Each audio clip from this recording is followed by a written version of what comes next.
Ia, whatalo whātu le reita e au. Oi, loia. Tua whamanu malo le tātua li o Yesu Keriso. Ia le li. Fo ile pa ia mani mamalo le tātua tunu ua e masa fo ile whaafunga anga i mapa anga fo le tātua TV Kerisiano le reita e au fo. Malo le soifua. Malo le langi maba i lo tau pa ia.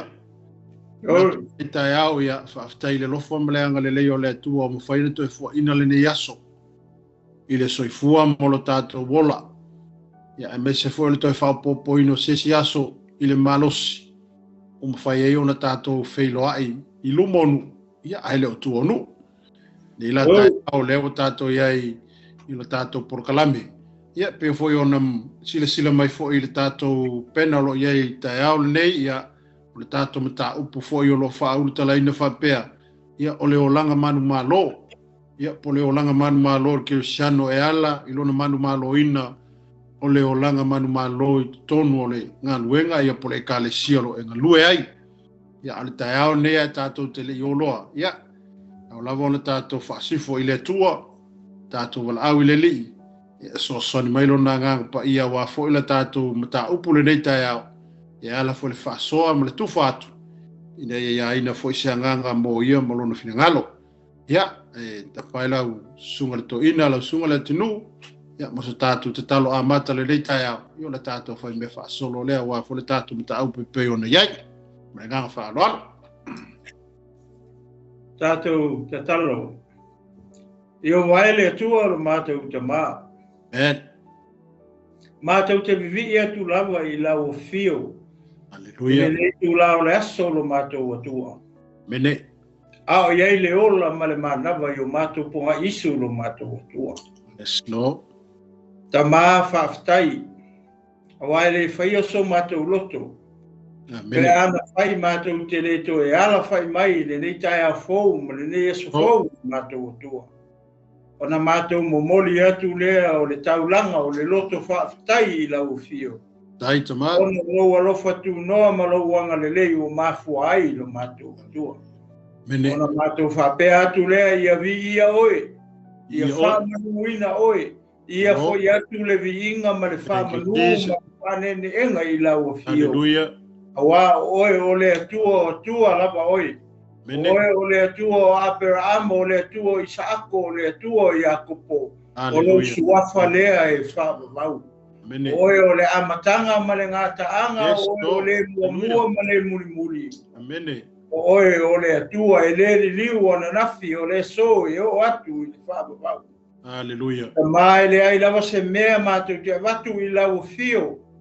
Awa le ai se mea o te tangata ro mātou atua. Aleluia. Awa leo se mea mātou te watu i lau fio. O mātou leo lea. Aleluia. O la mātou te vivi i atua i mawhane ne e i lau suafa. Awa oi, o le atua o atua lava oi lo mātou atua. Mene. Whaftai lo mātou o la tuloi. Whaftai la mātou manawa o lo e whasoso mai le aso. Ma le aso e pei foi o le nei aso o lo mātou atua. Mene. E ua whamalo ta mā. I lo wanga le lei ma lo alofa tu noa ua mafu ai. Aleluia. O mātou toi fei lo ai. O mātou ainga e maisio nai o mātou uso. I le nei tai a fou lo mātou atua. Ta mai le lava mātou upu e la ei auina ai le te leo lo alofa tu noa lo mātou atua. Ai tauia o na mātou whapeatu i le leitu la. Aleluia. Ia mavi ia o lau a fio e whapapau. Aleluia. Na mātou sauni mātou te fola lau upu le nei tu aso. Lele ia lo mātou atua. Ai mātou te lei tautala i se upu e tasi lo mātou atua. E mua lava o na mātou o atu i lau. Aleluia. Mātou whatanisia lau fesoso ani lo mātou atua. Awa mātou te vai.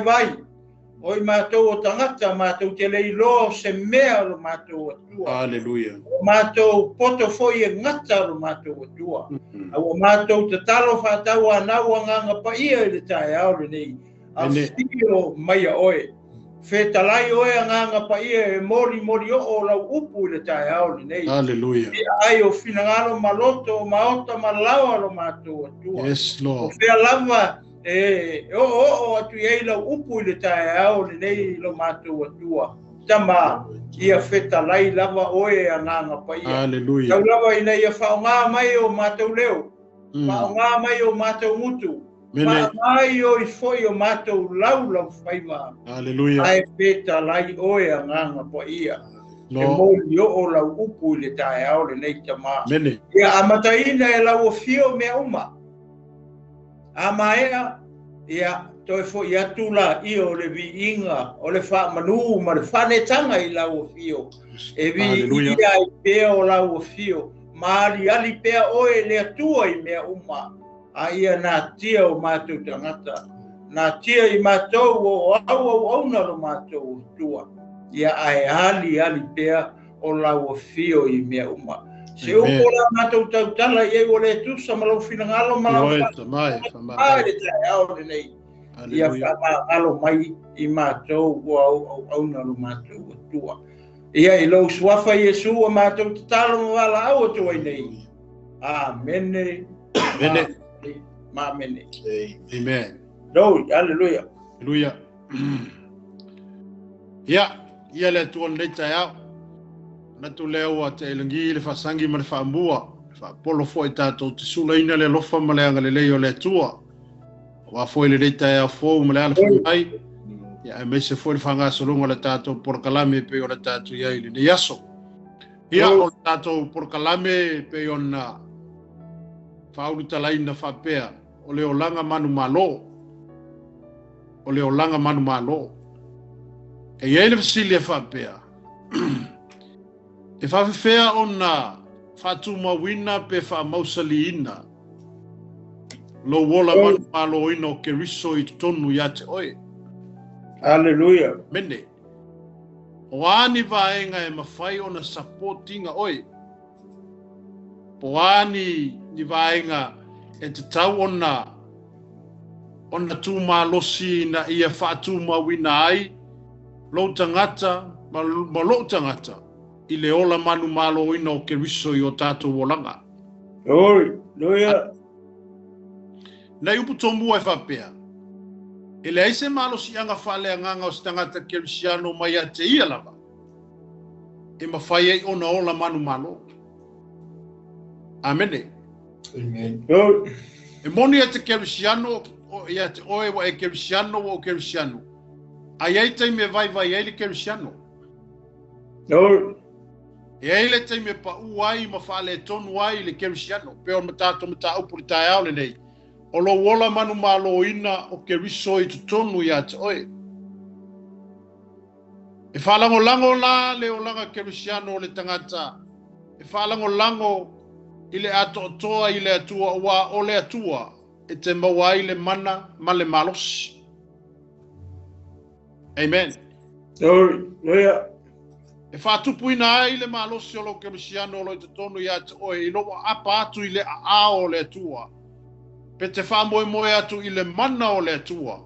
Na te wha malosi a wina pe na te whaatu ma wina oe i te tonu o ke riso. Wai e resili whapea e toa tele a ke risiano. A wa fia foni ke risiano wa pa u ma whale tonu. Hallelujah. Amene. Aia, le ale mafuanga wa laino pa uma fale tonu kerisiano e vai le sapota. Amene. E vai me i olo famosaliina o ia ina ia tu maulo na tu langa ia keriso. Aleluia. E le lava lo kerisiano malo kerisiano tate tau ave ina ai whainga tā pa whita o le o langa o lo tato whengai temi nei. E tātou te mo mia se isi malo si anga i lunga atu. E whesoa soani lo tātou wola kerisiano. I le matau po e lua al konito lo na matau po sifurma le lua. Lua konito matau po sifurma le lua. A sila le fai upo e. Sila le fai upo e fitu a ngai lalo le fai upo e. E se furu, le lau fai tau atua. Oi mai, ina nei wha mawalunga u ile sili ese o mea na wha ali mai sa tu ina mai a te au. le mema tui le tino. O le angelu a satani e tui mai a tea. Ina ne i o wha mau walunga. Na o ai oi wha atolu atu i le alii ona o lea mea. Ina i aru ese i a tea. Ona wha pēr mai ei le o i a tea. O lo unei alofa tu noa e lava lea. E fe soa soani i a te oe.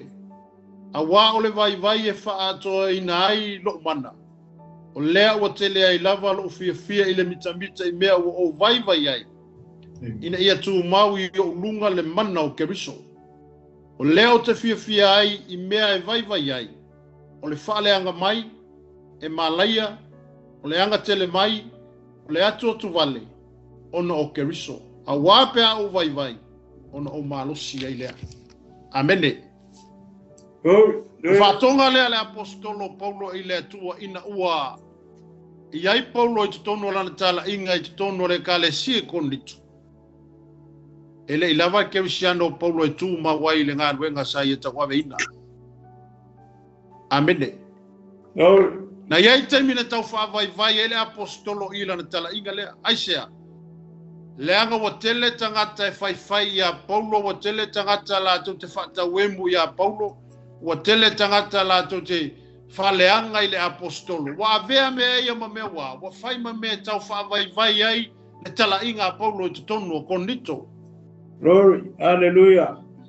E pe ona whai tau le tusi le tai aure le, whai mai. Ona ai oi lea pena tatalo Paulo i le atua, mo se fesoa soani ia te ia e ala i lona o langa talai, Molona o langa bala awina. Amen. Glory. Hallelujah. E ona e manino le matau pupe ona whai atu le tai au le nei. Whai mai Paulo na o ai oi whaatolu lowinga. O le kau mai i ole ane me lai whai. Na te talo whaatolu Paulo i le atua. Glory. O soani i mo ia. Malana galuenga. Amen. Glory. Pene. Ai sawa le tali e le atua. E kasi ale kali e le atua ngā mo. Whai mai. Paulo wa lava lo wa lofa tu noa. E fua ina atu i ate oe, e fe soa soangi le ngā ruenga ngai ke whaia. Amene. O inga wha malo si ai le loko le apostolo. O ina wha penao na wha mausali ina ai matu mawai le apostolo e lona walawina. O ngā iei mea lesa pō dainga ia. Amene. E iwa inga lai wha penao na fe soa soani ate ia. E unga inga o ia i longa o langa wala winga. Ma longa o langa ku inga aku i le atua. A te ta inga whaingo fia pe ona iei fo indei vai tau ma le vai taimi. A malosi sapota o se paki e ku ma whapenga o whaia inga. E ngā fuai fia. Pa moi kangaka sapota inga lako sapota le paki. Inga ia ku lai mai o le paki malosi e fuai fia. Fua i lunga le malo losi o sapora i ei kua. Hallelujah. E whape nā fua lalo tātou ola wala awina e peo le whaafunga le tai au le tala inga a Paulo. E le ngata ina whaaleanga tangata i a Paulo le tala inga. Wa kau whai ma avenga ma mawhai le mawhau a Paulo. Ma avea ma mea wa kau whaavai ele o langa Kerisiano o Paulo. Whai mai o ngā ai e ka kalo le penga i ai oi le atua mosi viso soani. A saurikali e le akua. Wa lava alo walofa kungoa e viso soani i a te oi. Amen. Tu mai foi lá le soifuanga ma le olanga lo e soifua mo wolai e to tono le olanga Kerisiano. E mo mia vaenga ia lo tato wola sa ili ile tu. Hallelujah. Hallelujah. Amen. E mo mia tu langa ia ma vaenga ia mai le upo le atua. E fa malo sia atili oi. Fa malo sia atili lo tangata. Ina ia awange i fe ia awange i fe malu elu ai lo tali tonunga ma le tala inga ma le mewa avatu ele tu ia te oi. O ngole sika ngaka Kerisiano e feio la kala. Amene. O le sika Kerisiano e pa ua sika mai faskala fa be vai. Ma foi sia ele o lava ta oso, ele o lava ta pena, ma ele o lava sauni foi o ia tu langa uma tu tono la Kerisiano e fa malo sia longa loko i le kua. Amene. E fa malo sia lona tangata i tu tonu. Inga ia ku mau mai awange fa fenu fe sasi longa ma fa. Ile mea wa watu ele tu e ke ka kaun fai. o ye le fsili fa pea e ko afiangi ka ngaka pa ia mangi ka ngaka kelisianga wa pau amene ma fu mai fea ele o lava ni sapora e sapora ai longa kula i il finga ngalo le kwa amen ele o lava ngi me fa malo si awinga ai longa nganga mangi me ku ko kongu ya ke ia e fa malo si ai longa loko malanga kala inga male me wa vakko ele kwa ya ke ia fata un wai finga ngalo le tua amen atato foi tau le talanga o Paulo stangata e makua ma e ai le kalesia le amen ar sile tu le mele tai au ngi na fa ma ana me ngale apala yele mele ya Paulo ili lankala ika o la tali yele tai au le nei e se ale fa le kingo amen a ono so fa ia tato i fa fitau ni ma fatia ta mai ma kau fa vai vai ai no wolanga sa ili ma lo wolanga tamo fai le ko o me ye o maraka kelsiamo amen tau le fi ai fi kongi di solo wale fi awai amende asia wa fa vai vai o ia te ia la ongo wa kau le ise kai mi i mele ka kaunga ko nga me folele ka kaunga sangia ka penga kai mi uma wa ka ku te le lole me tu amene haleluya o se va enga le soifuanga e ka kauanga e ka penga yai o so vala aulia o le ase me vala aulia i o ke le elu fa sam ngo se tu lo awai ke o lo tali tonunga malo manatu yai e ke ka penga o ai ka penga e ka penga fo oi haleluya amene awai ka ngua ko yo le mela ele yesika ko yo e ko fi oi Aleluia. Ele leila le tu lai mai o le fala velave ma le me watupu. E ko mai ake oe a wala ka penga ma lava saungi. Praise the Lord. Amen. A wa ata to le ka penga ma ka kole saungi ka ki o le lo polar ka ko kanga afai. Aleluia. Aleluia. Va penga fola sawar ki a polo kai minge. Amen. O le ale ma walunga o lo kerisiano ma lo walu i le atua ma mea uma wa yake oi. E le vai erki i Apollo. Amene. O le ma walunga o lo walu i a Yesu. O le ma walunga fo inga lo wakpar ki i Apollo yake oi. Amen. Aleluia. E le popole erki i Apollo le ale kofi wa yake oi. O le ale fa unga wa yate. O le ale me wa yate i tātou. E pau ale me la takere ki Apollo ia maua se me fa vai ai oi. Amen. Amene. A o me ia ka kau ka fa malo si ai lo tato wola ku mau mo ka ku wola vala winga ile ku. Amen. Ia lava ka oso ma lava ka penga le upole ku e ku kongo oi. Amene. Aleluia. Awa o ngalu kia ka ko pelo fa samo alu ke puava ma pu fangalele. Amene. Au nga lukia ka koi fa so songa ma fatiata mai o le soifuanga ngi e ke le kau farkingo. Amene. Kele anga pese ku lo wasambo anga fa se kingor ki a por wale va pa la ila ya ka ko. Amene. Aleluia. Au le tu fa le anga le titala no aku ya ki oi. Ele mo ye le se kingor ki a por. O anga me ya nga lulu e mo ye ya nga. Raka ko kawele fale kingo e fale ranga. Ia. Ata to taula le tu fale ranga. Ka ko ke kau ile ranga. Awame kali ko ile ranga. Ole upu. Amen. Glory. Amen. Aleluia. Aleluia. Ka ko ke potina le upu le ki Apollo. Aleluia. O me ye fa kuma winga ai. O me ye fa kuma winga ai no ka ko wola mangu malo ya ke riso. Aleluia. Afa pe vai le kel siango ka ko ma ka wa winga o isi kami wa malosi o isi kami o vai foi kami wa o ko kongo isi foi kami o fafo abede me ko kongo sa step i fafo ko me ko kongo step vai fafo kar ko be vai fafo ai pok charo aleluia ai se ale fafo e vai me e me volele vai me e ko kongo lo ko ngaka. Amen. Ile kaiminga ua ile taimi na ua papatiso ina Yesu ile vai o Yoritana. Amen. Ole anga ku Yesu e failanga nga luenga fa mission nale ile lalo langi. Saya inga marki Apollo. Amen. Nga maka lele yarki Apollo le papatiso o Yesu.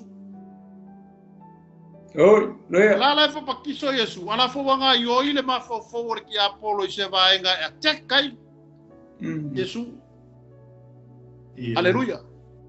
Fa pupu le tala ngo e mala nga umale ngo pakiso Yesu fa mai o nga avele ile ngango Yesu ile va.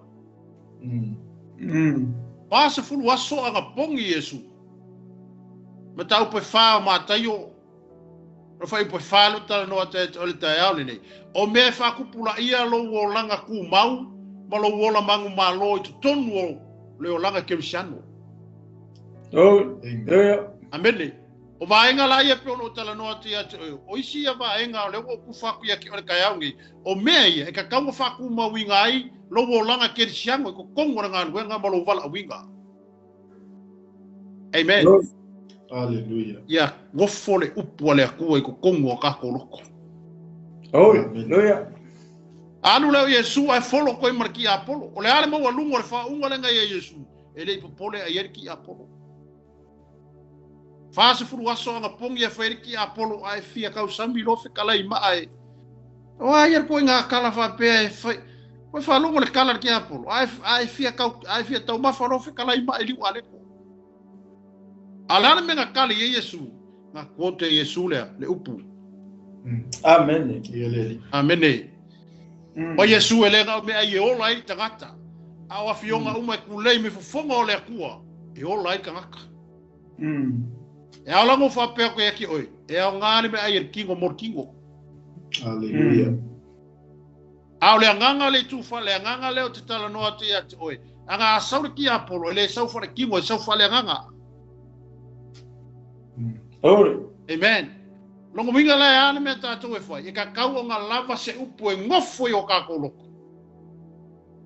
Ma ia keu le upu pe o la ka vika. Ia teu la wa fionga i lo loko i ngange i o warsala i ake oe.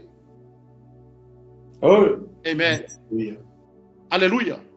Anga asau fa so songa e ke kali le upu.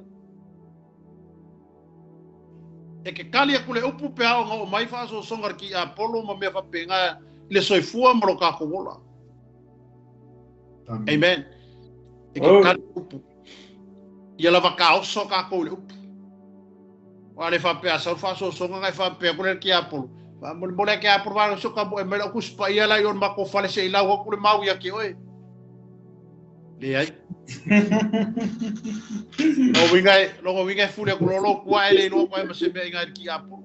Amen. Amen. Memorize le upole ku kongolo loko. Yeah. Hallelujah. E se kemi ke kamo memorize se fai upole ku ile aso male aso.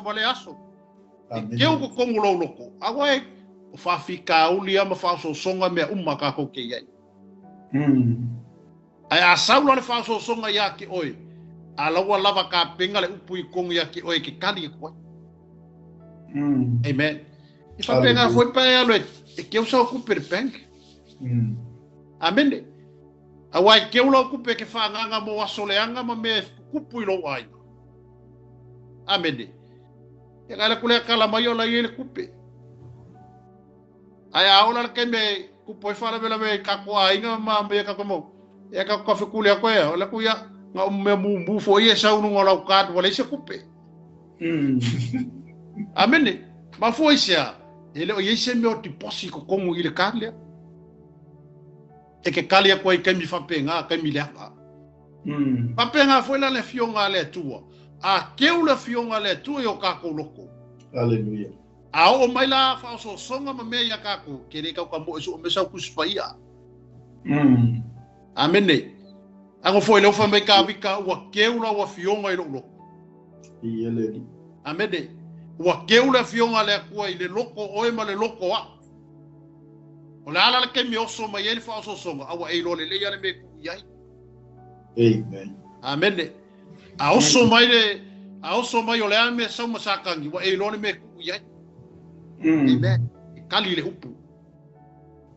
Ai au so mai lar ki a polo le ise me ya kako. Ya ola ala be ala fai. Ya sa lor ki a por ka frisa ngo ya kako. Ai sia, kele o kali ya ku le mele me foi na ya foi ya kako. E au ngale me ai kingo mor kingo. A fai ke nga la lama e bo mo fas po masima. Amen. Aleluia. Ma e ngau le kalo ma le mbro lu au. E fa fe ale nga ngai fi ai. Dole. Yeah. Amen. E la po ala ka ko ki bo se kulo. Ala le ai o me sia nga le mo ko pai e ale nga le ko. E ben. Aisia, ele o fa nga le nga. Dole. Ele o fa nga inga le nga. Afa pe kolu vai engele aso. Que lo ingo silia ko le kolu fa lima ongo wo ai ngor se furu vai engor kingo le aso. Afa fe ale nga le fia. Ai ba se me fa nga nga. Isi ako abas. Ale ai ba se me fa nga ile nga. Dole, loya. Amen. Ai a saula le fa so so. Ya, bo fiurola si fiurola le fiurola nga ka fa ya ko le ise me asia. Wa mole fa so lo ko le nga. Le ise me fa nga inga ile nga. A undi sina va inga pe nga a maka ko ka maka upu neita ya. O lo wolanga inga i fa ku ma winga lo wolanga ke shano ile tu ma lo wola mang ma lo inga o ke riso ya so uma lo so fu ma lo wola. Inga i fa pe nga ma fa mausali inga oe ma fa ku ma winga oe. Awange ma lue no kar konga wa ye ya kai mi e ya ke siango ma lo si for ke siango vai vai. Amen. Aleluia. Awame ma fa yo sa potinga kako. Awame ma fa mi so songel kako wolanga ke siango. O me ala ia. Amen. Kako ke ula fionga le akua. Peor ke unga la kupe. Amen. E fa mo ke usa os furmilionga il far kupe. E fa penga foi la nga ka foi la o va se luas furmilionga ile nga. Kali ko fa fikau. Amen. Ya ko le fa ta to mta pu neta ya le ala fo atu nai tu mole. Mo se fina galo foi mas manatu neta ya le li. Ya, ele tu neta ya fafta ya tu la sunga ile fe au te fau. Ele tu Ya mole talaina fo yo tato taupu. Ai i tu na tu le alo ile sunga taina ya latinu. Ya e fatalo fa tu tato ainga i lungo tato o nanga neta ya. Amen. Ya le sunga fa fe ngai ya au pa au sunga ya fa ngai ya town ya me se foi le uso ya pene no to lolo. Ya o ilau enta sesa naia ya tinaya supe opeta tawalanga fafta itele lawan mafuta mai tinaya ngalo mafuta mai wiri ya wa mereka ko fallo papa ngalo ya o sanga fani ne faftai mase foi le sunga le lia wa o ya filemoni fenicio faftai lawan mafuta mai leta yao ya ole olanga manu malo le tatu te yai me ona afonga fo tatu ainga ia le wa tala mai ele sunga ya tia fau ia mole sila fia tatu ainga ia ole au na le tuolo o mafuta mai me pone Australia ia le lau mato se tolo tu nita ia ole tala ina lava ole upo le tua mo tatu ia mato ngalu lue fatasi atu fina ngalo le tua ia ai moniso ila to lilo tu ai neta ia o ke poli ele o lilo ele sila fanga le tu lo sofa ke wa ele fia mo ngika ia esa ole se vai anga foi se kingo ki apolo o leva pala ia peguei mo ne ko ia por ia mas se voi le sunga le vai ia tu fascina ia liu ia manisi tatu ai ngoli lo tu ai nita ia ai ola tu natu le tamai ale tinu ia wale fa wo wino tatu fa so esel manga yo le ka konga pu ko nita lo sunga le tinu wa ole ola ma manu malo wa ma ia le fo tatu fa lo longo ma to le tala ina mai le sunga fa se au nta ia le lava la sanga ma va ngole so i fu fa kerisian e kaunga la sia tamata e fa ku mawinga i pe alo ka ku langa manu malu Amen. Ai o le atina tu la sunga le whalalo lita ea o te soina tatu faso. Ia, viele tu. Amen. Tele sunga ia pasta wai mo le amataina o tatu mtaupu. Ia, Samoa na wai sila ne iai i le urutala o mtaupu. O le olanga manu malo. Ia, mwhai o na apply leo po ia urutala i le tangata lotu. Ia, po tangata po i le lotu. Wa mwhai po i ona po i lele ona ngalue i sisi vaenga su ale upu le ta o le manu malo. Ia o se upu po i lele matua i sa ininga ka ale upu le manu malo. Amen. Pe o le ua whau tala i lele i le tātou mata upu. O le tusi le o konlito. O le kusi a Paulo le kalesia le. Amen. O whaitau le tusi o ngaluenga. E a foi le o le kalesia le konlito. E whakasianga o i Paulo. A mauala e Paulo i lana malanga longa lua. Ngai ai kongo le kalesia le konlito. Pea fai mai e tausanga masina e ono. Sai ei ala apostolo i tonu i. O i la le ngā wheloa i ei a kula leu ngali ingo i a kula mpisila. Amen. O i e ma Paulo i le malanga longa lua le a Paulo. A misio ngali. Ia, umalola ia, ngai mai lola ia, o mai pasi keni kerea, o mai lo i e feso ngofo i lo ngā a kula mpisila. Ia e fo i lola apostolo i Middle East. Le ngā naku anu ka i Saraia. I malanga longa lua. Ai o toi foi le tiri i kua i pasta. Amen. Pe o i ngā mafua ai o ngā kusi mai e Paulo le tusi lea. I ngā ua kupula le mele le kalesia. Lea lau whaamatala uma mai la e Paulo. Ia mea ia ua a ka kirikilo la iei. O mea ia whaamatala mai e Paulo i. O mea ngā mangmalo e le apostolo. Amen. What about us? Whawhea kako. Ia, ele lei Paulo laua wale langi. But our journey is a long journey. Ore makua i umia kako malanga. Amen. So e kau langa kako be careful. Langa ele kai mi kau ke vai ei. Kako kai pe fo berang sa mua mai pasta. Le oso kongu oso i fafo oso mai kongu wapenga. Tu sa ole mele como mole hoisa o faso o le pa kilo ya Paulo. Dio Paulo la wel lang. Nga le langa malanga. Arfisili ia kako fafefeo nga kako mauole mangmalo le. Wa le la o Paulo. Au kako la. Lea kau ke ui la i kai pela o mea ia le whamatala mai kai pe o le upu. Hallelujah. Ia o le winga la u whamatanga. E le whape hoi le so e kaunga kako whaikeke. Le ale mea kau ke whaia. E kaunga kako maintaininga. Mea ia pe o le upu se ia o ai whea. Se ia o al kai me kau ke o ko e Paulo. Amen. Langa e o le kako whauranga e whaalea nganga kako whauranga. Hallelujah. E le wharikingo kako, te kako whauranga pe o whauranga Paulo, malanga mose maringu. Aure e kare sia ke viso, e malanga whalea nganga. Amen.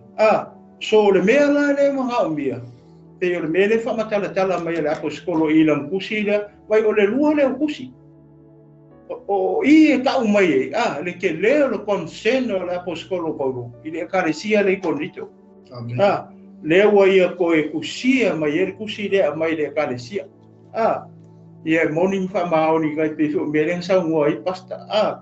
I me ia upu ia fai mai e tangata ia kako. Hallelujah. Ele nga koranga. Ia le fa mai Paulo. Ia o fo le lu wana o morongo valea. Amen. E fa penga ho la kako. E lau mai upu mai la fo mai tangata ia tatou. Sole el me valea di poko ako e valea O mele nga le fa kala uma ita ka ka fe kau a kore chapter. Sfululu. Langa le waka ku oko mai le valu iwa sfulusu kasi esulua. Kai a le kusi ako. Lai fa makala mai lai paulo le ia. Makala ka ngakala e fai ia ngai. Pe le winga fo le o e ia fai fo isa wo ofisiri. Pa fermo ka ko mangmalo. E ka unga ka ko maintaining a meia pe meia nga mo mau mai basta. O le upu. Ka unga maintain le upu iaso uma. O le ka ko lifestyle er ke siango. Aleluia. Mo aso uma. Ai le fa pe nga le sa uloa ya e kuspaia er ko fa. Wa ko e kamo wa ia le sa au mai. Te lo winga nga o lo sidi. Fa fe ka ko mo mang malole. I leo langa mang malole. It's for every day. Oso uma. Ele fa pe nga le sa. O le winga la o le o lo sidi le e manga i ko le kai pe au le. O le maule fai mai ele matai e lufu fa i po sfulu ko wa pas. Ngai fa mai a o le tu mau se ia o le unga ea. O lainga. Amene. So ai ku mau la male maintaininga ia me ia pe o le upu ia o le kakalo o le anga pongi si e fa fianga e fa ia. Como fa ia so uma. Pe set up ia le anga pongi pe fianga o anga pongi vai aso. Amene. Ala kakalo ia o kakalo o daily prayers. Hallelujah. A winga o kai mi uma. Ia fa penga ko le upu. A winga fa ko e kamo le kuspa ia le sa. Aleluia. Kau wanga fai kau singa chapter se kasi nge aso. Ia o kai au fai kau se si chapter. Vai. Nanga e lua vai nga lo ko soi fuanga ma matu tangata. O e mo kingo. E mo fa le nganga. Aleluia. Abo hoelangi o ka ko fai nga sai ili le nga ai ke kingo. Wa la ko e wa le sa me ai se ku lo sa mo ma la fa fonga. Na le fa me mo kingo. Ia e muri fa le nga. Aka kirkilo la i le mele. Pe o fa so mai ia pasta. O le oranga mangmalo. It's everyday life. That's our lifestyle. Ka ko ke siang o ka ko lifestyle nga. Ne le fa pe fai de sia so fa misi de sia so fai de sia so fa misi de sia so kai pe fo ngi fa so mo ke mai fai la no wingo ngi fa so e ka longo ko ele upo le tu pa mai a paulo le ka le sia e kupu fa ko ile tau longo wingo o so uma pe vola ngi nga ko ke mai mo mai e o wa i mele au fai nga luenga Ilea taimi o maia. E o maia maintain ia oi. E maintain lo whakua. Inga ia, inga e ka ofi leola lea. Leola lea i aso uma. Inga ia, ele kai kako o mea ka o mangmalo. A kako le ko mau. Ele whaola inga i kako. Aleluia. Ele kai a kako o mea ka o whaola inga mo ia. Le mela wa ainda apoi paulo. Manisi o au perfecta ma au so ma ka sa muri ya se ia o ainga. O mala o le. Bene. Aleluia. Ai ko mau. Ai afa pe ke la kula ku ngai ai ke afa ko sanga ngai o ko yo so ko. Le winga ke ele fa ona inga oi. Le wa talia Yesu. Lewa au mai ale nga pa ia le ko kongu o ro ka maka. Lewa ko kongu ka ko le nga pa ia ngo ka ka ria Yesu. Amen. O le nga pa ia la nga le fa mangaku mai ya o Yesu uma. Ai ala ka au pa so kan. Amen. Wa ele se ke sia mo nga ala ya ru. Ia mako ke le fa msingo nga me. So ale mako so angi aku ya tau la uso. O ka ko la uso ka ko retino keriso. O uso matua fa fine ya keriso ka ko uma. Hallelujah. Makele popole ama o ye po fele lo ku maranga luanga ngake ngalue. O ka ko le karesia keriso. Kasi ka ko ia o peo la lea va ai hui le lea ile foi le kaunga ko maintaininga ia le uranga lea o ka ko lifestyle o le upu o le kua ia o le nganga pa ia le o ia ka ko ia o ka kalo o ka kalo o nga luenga e faia so uma ele fa pe ko ara ku ka kalo e fa sa e va ia so a ko ele lo e fa o le ka kalo mele o fia ka kalo mar ka ka le kalo te lo mo fia ka kalo mar ka tangata e le ka kalo ia mar mela le pe o le nga pongi ia o le nga pongi le fa makala mai le fiompa ia le tua ia o manga ia ile au matu pulanga ngi o ile church age le o mai Yesu fa ngora nga pongi nga haleluya ale nga pongi le fo ye e tau tala ia le perfecto Isaia makau ko limas fu marvar ia la mo ko ka ule lei mai ele kua ia isala elu kele manga o nga pongi nga nga ro ko le ka ele ia nga pongi nga ko le ai io nga wasu ai para pala ko uluma sasa ko kingo fa kinga ko kingo ma ko fa ele ai ma ko le ka ele wa ko lo fa sa ma sambo ai le nga pongi nga le ma o ele tu la fa makana mai ko Isaia nga lima so wat pa e fai kau e leu kau a kuar kusi o ka ko kai fai tau la fo i po tolu se kau la fo i po van ngala e me nga nga pongi la ka pa mai ale ko mai ole nga pongi le ke mga o nga pongi le fai fai ngai kuai fai mai wa ko fa masing o e resi wa nga pongi fo le mga fasioki resi se vai le fa mai ole nga pongi o ka kana le o fushi le fushi ai fa polonga ai ka ora nga pongi sawa ia ora mai or ka fia ai lo fa la lamar ka le la ba ai amen o ai ka fia ai maka ka vai ora me nga ka ora anga pongi mongi o ki fa maungi o ko le fa mai Yesu lu mo fia nga fo ako anga pongi ia furu fa le ko makam mau fa le ko uru fa mu vai fa le ko fusi o ora anga pongi nga le mga oi o le alofa le faku o le anga pongi le mga oia ia Yesu ia wa aka ko le fai alo e mawara ka ko in ma ka yo lufu lima la me na inga kuri fa pa me Yesu sau fia imu sau le la brava sau fa pui sau fa ma ai ko ke le yo ko asia ia wa ila ia ringi la le ai le so a ko e ke anga pongi ai la ku yo siapia fa pe mai lima ko inga yo tara ala ke anu ala ke anga pongi o so le fa manga ku mai ko i onga wa inga fo no pangaka ala ko kala la wa inga ya amen le mele o kala ku yo tara o la le mele ka isi da ye fa pe mai lima la me ka ke fa kau ka ko fai me le fa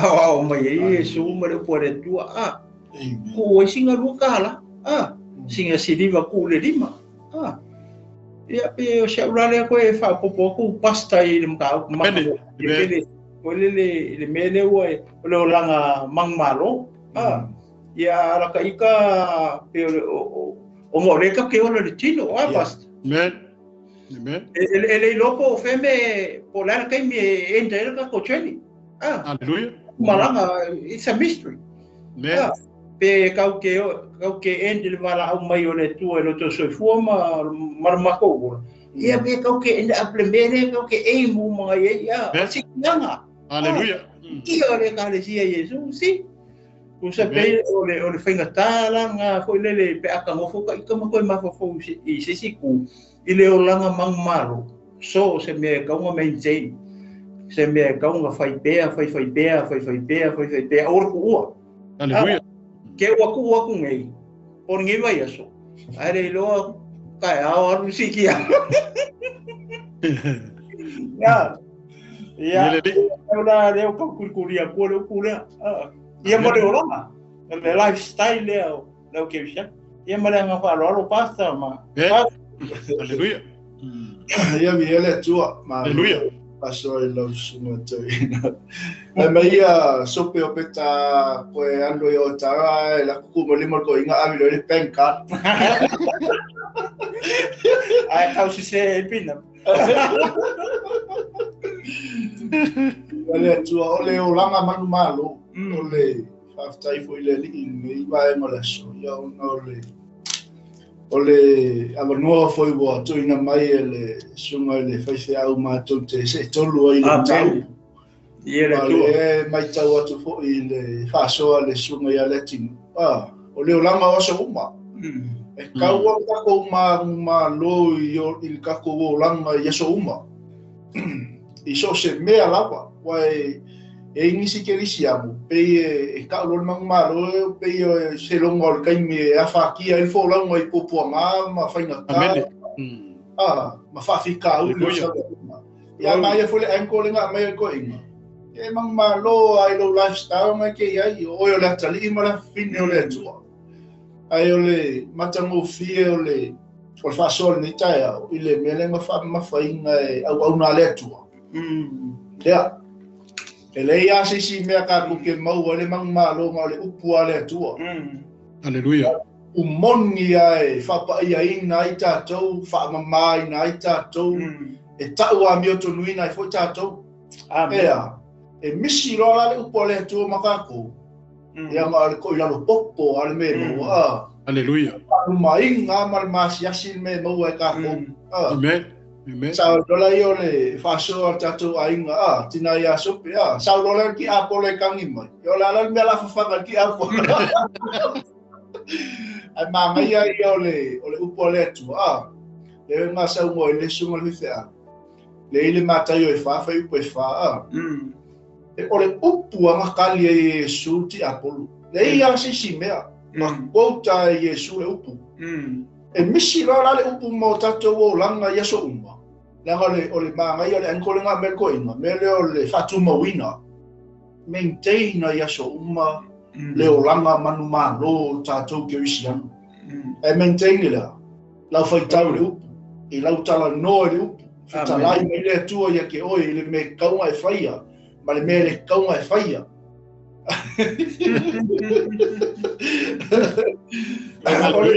Wow.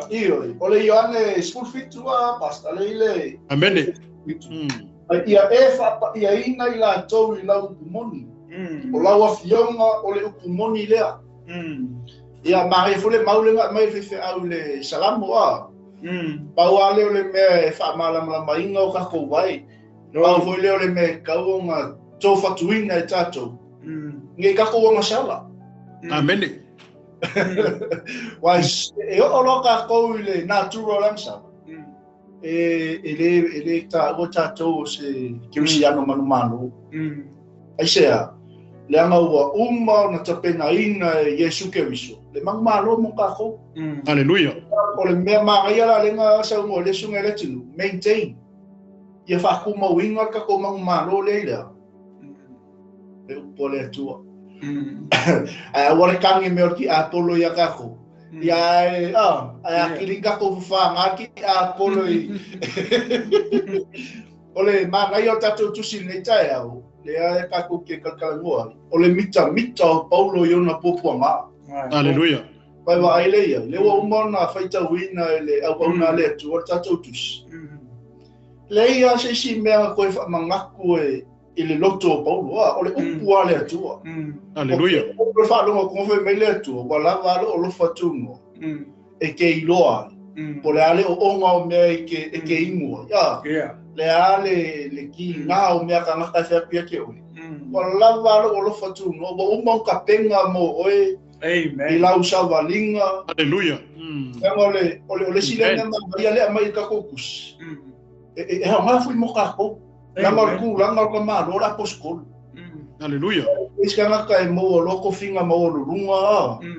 pe ala ia ele fi ko ai mangi posi ba mangi o la pisana pasta e mele o sa moi usa o le mea como ale ngarenga ave e a psikolo kusida ta sakeneta i le kalesia o nga o le fa mai o la wo e a psikolo pepelo como amen kalesia aleluia ila le wa e o foi la ia Paulo o mai si o la psikolo pepelo Paulo ai que kilo la le fainga o le kusi pe ai le makau la wa o so la psikolo fa makala mai ke minga wala winga i Yesu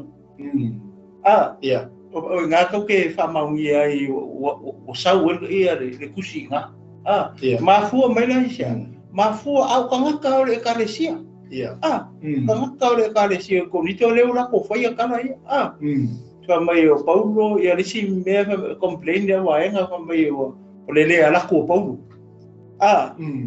ia la ko le fa pui le umir kai mi le fa makala mai maka posfuru walu le sai ia le aposkolo ila malanga longa lua amen o kui kai tanga ta foi aka kui kilo ia sa leia mako iki nga le aposkolo i mei ia onga moka ko ke leia le onga moka ko i le ngeia unga kupuranga o ka ko ia wifi mai ka kala aleluia ai vai la le o ka o mai Paulo le mea foi le ainga mang malo le o ka o mai mea le ainga mang malo ki nganga la o kulonga valea marea ele o ri ia la sa worko inga la lo pa makala ma ka se ole fa so ni ku pasta ole tu langa na ai le itu na tu le sume atiafa amen o se hasta ma ai ale mai mo tato ki visian o pe nga sa mo ia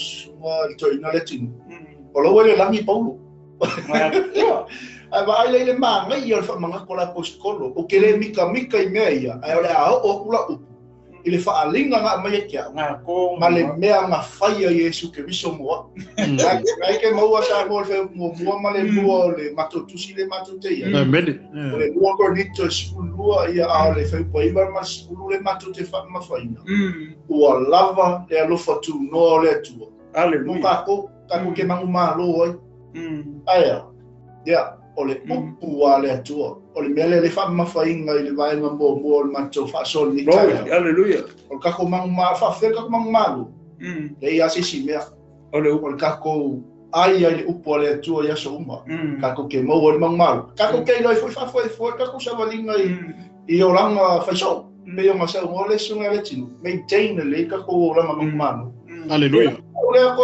so atu lo sunga tai Tia fau. Mene, ma nei fa son nei tai au ia le li. Yo le ala le va le ma ia kelo o magakuma. Le wanga lu mai le tu nei tai au. Pa mala ma fo le tatu mta au pu yo mo tatu tala no ai pe foi le ala le tatu mta au pu tai une. O lo wola manu ma lo. Pe foi on fa so le tai au le nei. O ani va nga te tau no fa mo sali ma fa tu ma winai lo wola manu ma lo.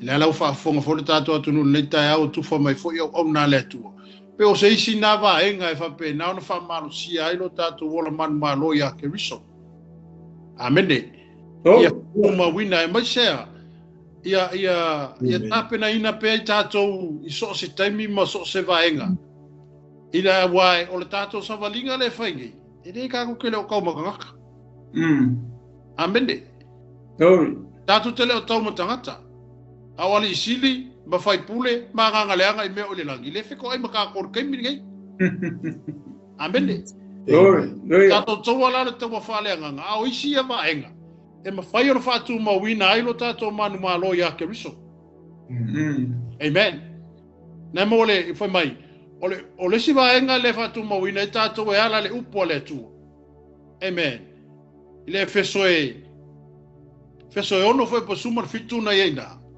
aleluia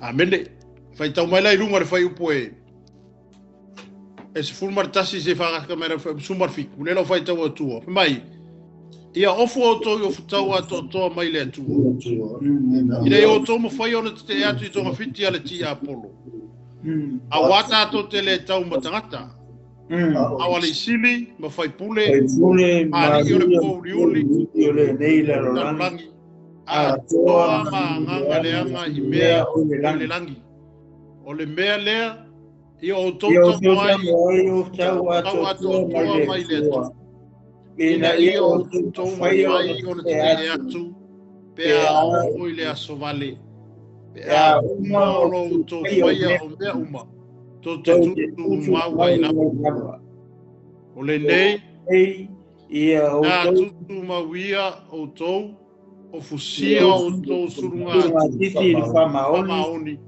ia ofu outou le fatafata o le ami o tonu ma ia whaaseva ina outou ai le sauminga o le talalei o le filemu ia whaopo I nāmea uma o na tangatu I le talipuni o le whātotua Tote mawhai ai o na tinei o whana umalava a lo leanga. Ia o tau le pulo tau o le olatanga ma le pelu o le anganga. O le I onga lea le tua. Amen. Amen. O isi a vaenga whatu mawina ai lo wola manu malo ia ke riso. Amen. Ona lewa fai mai le fionga pa ia le atua le fia fili nei tusi le a Efeso. Mai, ia ofu auto I ofu tau ato toa mai le atua. Ina ia tātou mawhaia ona te te atu I tō mawhiti ale ti Apollo. Aleluia. Nau inga e ka kaunga ofu ka kou I ofu tau. E le mawhainga e alu se ami pe me le mawhainga e alu e ke alu se vaenga au pe ale se konginga o se vaenga au ia ki oe. Aisea, e ngai pui mai ai no tangata mai o so whainga le fili, ma le isi vaenga au leo mai attack oe. Hallelujah. Au ame I e lau mai e te tau ana o nga pui ai le tangata te kanga kakau. Amene, whai mai. A wata ato te le tau ma tangata. Ia, o le kaua whale nganga lea. Mai o ali sili ma whai pule ma ali o le pōliuli. O le nei lalolangi. A tō ma nganga leanga I mea o le langi. Lau whafonga mai sa mo le kai au le nei ma le nei itu la le aso. O le se kinga le malo sākangi. Se pe o se kinga o kako ku malo ma kako ngu. Amene. A ari ku kongolo a fionga I ei pule ngā ali ma whai pule. Amene. Ale foi sautono le fionga pa ia le aku. E whapenga fo le se kinga le malo le ki Apollo. O ali sili ma whai pule. Fa solo mai ai lalo si o mai ai kama gingi e piko I lalo. Amene. Amen. Au le ale me mo mi e ka kaunga whai. E ka kaunga ofu tātou le ofu tau. E ngai le isi si o ka kau e alu se kau e au ngō masingi ofu e pui mai ai o ka kau kingo mai kaua. Mangi vaenga o le kau e whaonga inga e ka kau e ka kaunga ka kau whaonga inga ki Apollo. Amen. Amene. Mele lau mai ai I whai pasuma le tolu whai mai. O le mele I o tō tango ai ofu tau ato toa mai le atua. Ina I o tō mawhai ona te atu pea o I le aso vale. Pea umono tō whai o mea uma. Tō te tūtū maua I lava. Hallelujah. Uia. I o ngā lau mai le ofu kau I le whai pasuma le wha. O le nei. I nā tūtū mauia o tō fusia o tō surunga titi le wha maongi o le fisili. Fien ka ngaka wa pa ur surunga kiki. Amen. Ko fien ka ngaka pa ia man ka ngaka mo lunga o le tua o pa ur mene. Le fa maongi. Amen. Hallelujah. Wa mai ya fusia o to surunga titi le fa maongi. Hallelujah. Amen. Pa maule le lo surunga kiki. Amen. Olo vus pau ia koe fa popo se si puse kasi vanger kurosa mo fa maule lo vus pau. Hallelujah. Hallelujah. E fa kos fus pau fo waba. E fa kos fus pau fo e tait le lei male lo la po anga ye. Amen. Ongo le si vaenga le ole attack mai ele fili mar ki Apollo ka kor kemingi o kele ka ka o feio lai. Amen. Surunga kiki. Pia ka ka wale fa maongi I le surunga kiki. Mo fia le tangata mo faya inga I le surunga kiki. Amene. Wale fa maongi I le surunga kiki. A le mea lele ta o te tono le fionga pa ia le atua pe o kusima I fa mai. Aleluia. Mai o le nei. Ia tutu mau ia o tō ia fusio o tō surunga titi lea wha maongi. Amen. Wha maongi. Wha maongi le menga ke iai. Aleluia. Wha maongi no ko olua se kulo wala whafonga sa mole lo pusa o ale atua ia ku sa oa. Amen. Ongo isi a vaenga lo whapenga o mawhaia inga ele kerusiano mai ale malosi ai lo no langa ngalua e tutonu o le atua. Luku inga ngau. Amen. Amene. O le kuinga ngau. Hallelujah. O le mele wala inga kusi le aposkolo le kala le kongu ia Efeso. Fa maongi le suru ngā kiki. Fiangi a inga o fiangi runga ali o male pelepe o le fa maongi le vaenga lea. Hallelujah. Amene. E fiangi mafukanga o fa penga ese o nga o le fa maongi le kulanga le penga o fa ya kwa kai aule. Amen. A fai o e whaafonga mai, o le si foi kerusiano e o la le ai, ele o mau warsuru ngā kiki. Amene. O le si foi tangata whaolainga e whaolainga, e lo fai pea, le tu ina nau le vaenga le pea mo fai loa ko yaki o le tai aule nei. Le pea no fai loa te o le upo le akua le upo e tu usao. Amene. Wa alu wale atua le tangata. E a saola na fionga ma tu usao le upo le atua. A oisi ia vaenga e peo na lau mai le tai aule nei. O le si bele e whaia inga i kako. O le suru ngā kiki. Ia e wha maoni le suru ngā titi. A le ngate nā whai mai. Ia o ofu i le ofu whatawhata o lea. Ami o kongu. Amen. O ami o kongu e mea o e whaia. Hallelujah. Hallelujah. O ami o kongu e alau whai unga mau wha masingonga lo e whaia. Amen. Oisi o lesi mele te tau ona i loa le tangata kerusiano e whātu mawina ilo no la manu malo ia keruso. Ma pole ale ma walunga ma le kele o kofinga o iake oe. Le afo i le whai o lau kakalo pala lasi kangaka. Amene. Ia e le whamaungi i loroko. Amene. Tana ngalua mai le atua no le whaonga ina oe mo tangata. A le vā oe ma le akua. E ka kaunga e manatu e le tūlanga le nā. Hallelujah. E le ngata i wha maongi lo surunga. E le ngata ina i wha pēnā o nā. Hallelujah.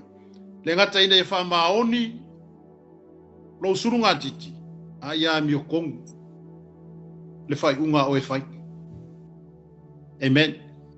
A wā inga o so whai mai ki a polo ma oso mai ma wha pēnā o nā o mai tofu ma wha so songar ki a polo ia kākou. A le ofu inga kākou le ofu kau lea. Oi. E vaveanga whaia inga kākou. Hallelujah. Amene. Mai, ia whase vai ina o tō vai le sauningo le tala le lei o le file mu. Whase vai ngai ki se ea. Hallelujah. Awa ke se foi se vai o le sikangaka. Praise the Lord. Amene. E foi se vai o le sikangaka ngai le kukusa lua sai se markaka nga. Hallelujah. Se ea oi se vai wa wako ele a koe ki oi ke se ea. Hallelujah. Wa me wa watu ele atua tenga lua e ma whatu mawina ai lo o langa mang maloia ke miso. Oe aranga. Amen. Amen. Hallelujah. Ke lo ai me fai anu foi fa kongar ko ai gai. Na wei lo. Ai la ko foi ko se vai lumar ko foi ko. Ia ke foi me kongar fale wa fios o se vai. Amen. Amen. Yo mo so mo risika kai wa ko ese sai se vai.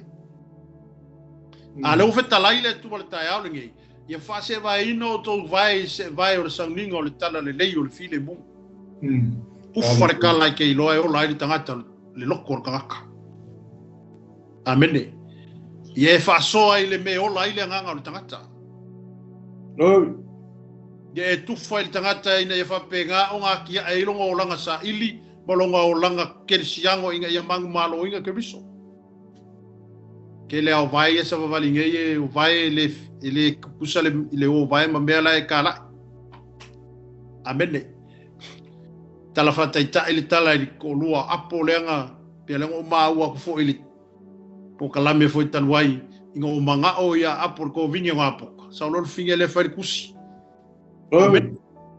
o vai ala ia finge le nga ba kufa kusi kongo isala aleluia amen Aleluia.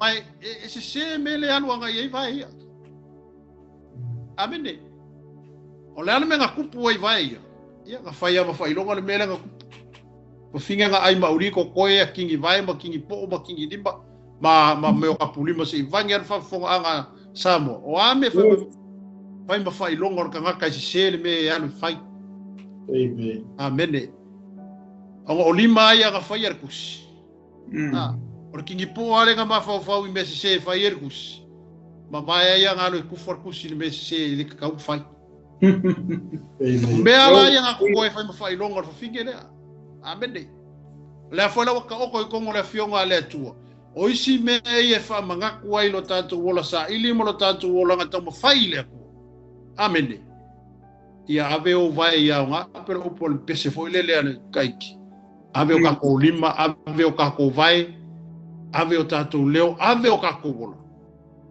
ai manga wenga o nga mo le tu amene aleluia pa nga foi mai ia o to ave le pulo tau o le tanga Olha me ka mo mia ele puro. E kava mai eu ka ko uru mai fanga, mai pur fanga. Amene. Wa alu le au ka wele so puro. Ya, o yar ka kai mo moki. Aleluia. Awalu ka wele so puro. O war ka mo moki esa. E marka ka la yo ya o ele so puro. Amen, fa penga forki a polo. Leo fa manatu mai le tusile nei kai au ngai. O le si mele pui me ka ko, o le ka ko mafofau. Se o le si malai le ka anu merki a polo ya ka ko. Oi. Amen. Ale mafofau le fo ka ko ma ka pungi ma fo le maloko tato mafofau. E sa ki a polo ka ai me fa penga yo ka ko mafofau. Amen. Amen. Awal whakangalo malai ka alor ki apolo. Amen. Tala whate ai kai a whape ole kuura le sambi ale lionga e il wapakua. Awhia si kawala lionga le kaumar kuku. E papar kuku umba. Aisea, se sel malai anu e lionga. Amen. Ongo le sambi o malai kuku ele se malai anu lionga. Ta kau anu sam kanga e E o foi lá ka mai ale ile ai ba sau lungal pa baku kasi ale pu ali o ai sia ese sel malai le sa wai pa penga foi lá ka ko e ka kau nga mai le pulo kau ya tato ka vai o ka ko mafofo o ngi fa ka nga ko mafofo ka alor ki apo Amen. Ango isi o le si me le mai ki apo ka ko mafofo e kau ai mai manga ku fa ko ilalo ya ka ko Tau mga kumasaro salo, fesa wala mga kumasaro salo, ele sao mai le ko. Amen. E sao marki apolo. Ku fa lo kolo kolua. O mga ku fa penga. Abende aisha ago maka kala ko fau. Maka ko kala ingar fai ko ko. E fa u fale mai eri ki apolo yo ka ko mafofo. E sao lo ki apolo ka pole solo ka ko. Amen. Aleluia. E ba fo mai sia. Ole le off wing or ka ko off ka. Amen. Le ngakala inga ofoka ko ofuka. Ya, mal per wa ka kawanga ise pelu ya ki o ke kawai. Amen. Wale nga fo le fayo ka ko ofuka. Ya le se ka ko me ka. Wa ka kawanga fayo ofuka ya ya malau fanga. Amen.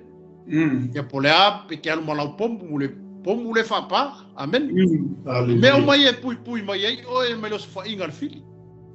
Ole ala le pelu le i femme ole fionga le tu. Amen. Ako ale leile o fukau, ako ale leiva enga umba. E pui mai ai lo tino. Ako malau me kau le wa mai ele ko ki ole upu. Amene. Ole pelu le fa kau mai ona tu pe ka o ko le fionga pa ia le kua. Ole pelu e fa kau mai ona ku. O fea le me alu anga ele upu ma le fionga le tu. Le aia se ki apolo ma se anga nganga ko ku. Hallelujah. Amen. Amen. Ma foi kau fai me o tangata ma le kau faaleanga ma le fapenga o nga kau mawhai e tuuinga o I lalo mai le mea wa avako ele koe ki oi. Ke le vai ai aisea. Vai ake oe o fukau ma le peru o le nganga. O le upu o le akua I ke kau ai. Ka ko ke le o kau lama tangata. Amen. Vai pea o ngawhai aku lau kala ngawhai pe whai se kiko le ki apo. Ko akasi arka ngaka whisia. Amen. Hallelujah. Ile mai mau ese kai me so ke le fasir ki apo. Hallelujah. Pea ngawhai so ngakingo. Peo kako. Anga ole nganga ole nga luele me fa le me lilo le le ambio le. Kau foi ngo kako kau le tu fa le nganga. Amen. Ala al me kako ki kau ko. Ole fionga le tu. Hallelujah. Kako ki kau le peru le wa mai le ku nga wai lo wa wai lo lima le peru le ku.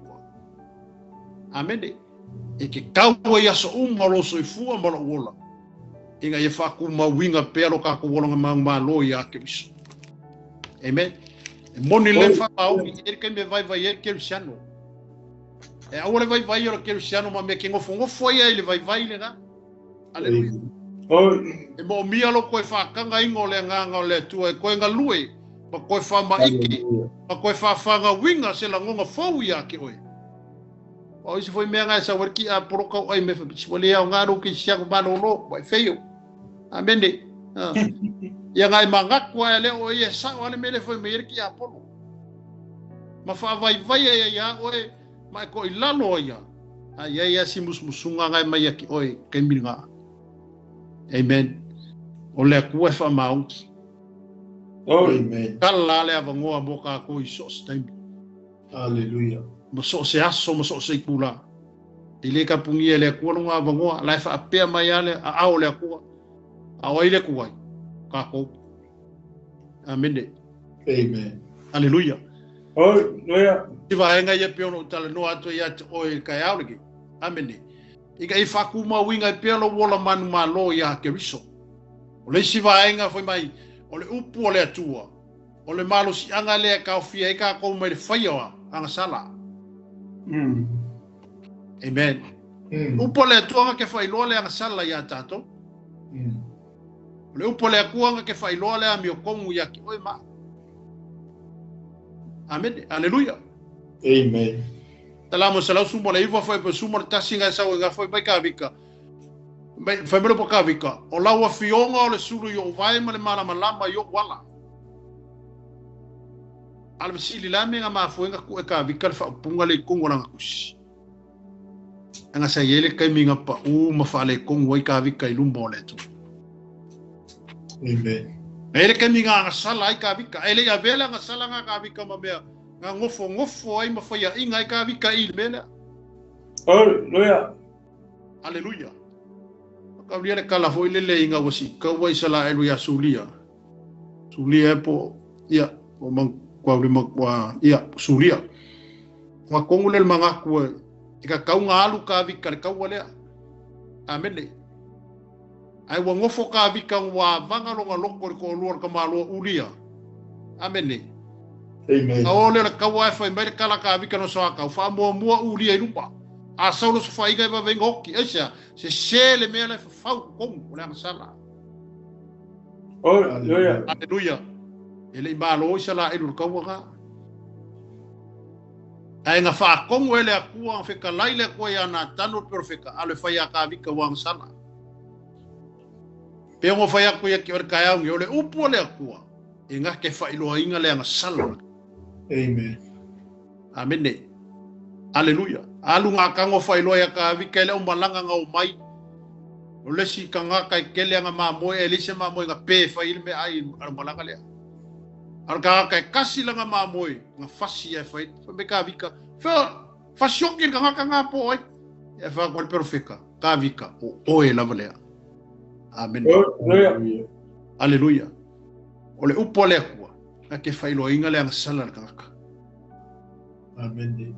Ai foi menga fa maulalo ka vika malonga loko sala mo I lumo le ko ese manga I ava pewa wa ka ko sisi e fa mo ka ko fa maulalo mo fa ma I lumo le ko. Hallelujah. Hallelujah. O fa ko le ka ka sala le ku le ka ko sa. Amen. Ele foi melhor que a vi que ela cozinha sa la mo zimus fu. Letua. Awangi ave se inga lo wanga pa ia mai lunga ya tia. Oh, loia. E foi ese lo como mamo. Ma foi se. Wa wai lo ka vi ka fio ese le nga pa ia, wale lor falinga. Amende. A fio ese le nga pa ia wale lor fa unga. Oh, loia. Ese le nga pa ia wale lor la vai. A fio ese le nga pa ia wale lor la vision. Amen. Oh, Mai ele ko ki nga lue. Amen. Hallelujah. Le upo le ko nga ke fai lo le ang sala de kanga. Ai fai lo le upo le ko le ang sala kanga kai lo kanga fa maulano. Ko fai ai nga ele ko. Ale ka o ko ko le fionga le ko upo le ko o mo ka fika le kali o ese ku kusa o malo ko asia. E fua ile mele le va ve on fa maulano ka fika ilu mo le ko pesi. oh, Lo le ka vi ko fa maulalo mai fa pe aku le aku e mongi o fiongo wa sana. Na inga kangier ka malo aisha. Wai lo ka vi ka fio esile nganga pa io le aku. Wale lo ala fa linga wale lo le menga au mai le aku wale lo mangui wale lo me uma. Ameni. oh, Ia vai nga fa malo si ai lo tatu wola sa ili mo ka ko lo mang maloi iko kongo le olanga ke bisano mo lo tatu man malo ino ke bis. A fai loa ele kupo le kua wa yang sala. Fa maulalo mar fa maungi lo loko i luma o leri. Amen. Ui kulia so kako sa. Pea fa pea wa kako mga kuifo wa kako si. Ia vave nga kako koe fa maulalo i letu. oh, loia. Aleluia. E ese larkala lea ka vika markala ya Samsung. O Samsung nga fa o ngafo i ele kua nga kaimi e ku le vau i sala. Inu ma filiskia. Amen. Ai nga lei loa sa masongi le kaminga nga fio ese ile nga pa io le ko mai lunga ya ke ia. Ai sea. Ngo fa kanga sa masongi le mesisi. E sa we fa pe nga ngo fa o makia le menga mai le ko ya ke ia. Aleluia. Oh, Fa kanga sa masongi ki Apollo. Ngo fa kanga sa masongi ki Apollo e sa we le pekia nga ia. Wa ka fa mai nga seli le ko le o ki le. Ai ngo fa pilir fa finge. Amen. Fa ai ngo fa finge ma fa o gama fa boy ma fa e pole al marusianga. Ka ule Samsung i lo marusianga. Mai kan ngo fa nga mai le o kia lo. O lo marusianga nga. Fa boy lo esa esa. Ai nga o ngo mai friski o fiu Samsung e ko rurki. Wale ese me ko esa wa sia. Pa fiu ese le malu ole ko ma fo sia. Wa fa kanga le me le ka ka mo fa kanga inga. Amen. Amen. oh, loia. Por ka ku olanga sa ili le kua. Ia vave anga e fa maulalo i lumo leli. Vave nga ko fa maulalo i lumo le tu. Ka ua fika laile upo le kua ya ka ko semo ka ko angsana. Amen. Oh, Ka ko kala ngoa fo il kele o ka ko mka upu mo ka ko faso. O le kua e fa mangalo, ma fa ngalo. Amen. Wangi o ka ko vai inga mingi o ka ko fa le ku. E ka ko sa ili le tafu le sa kalo ke biso o yanga maliu ma malingi no ngako. E ko fa ku mai o ele ku e si fa ku ngo phone. A bende fa phone me o mai ala. I long fe so ngi mai ro ka ko vai. Wa ka ko kele malu lo sipe. oh, loia. Awa ka ko pipi pe i le tua. Ka ko fa moi pe longa manga malonga manos. E ala ilanga upu. Malanga fa singo manga ya ka ko. Inga ia awange i malue luelo kako fa po kwanga. Awange fe me ia ilo kako karkonga. Ia ke ia lava, o ia lava kako ke malu rusia. Amen. Rita yao mara kako asoa leita yao pe kako karkalango. O lisi va inga le pe kalango ko. Ia lava ta oso oile upo le ko. Ma ia lava ka pega ka ko upo le tu. I kai mileanga maso leanga yo mai. Ua lava ka penga o iku uma fapea.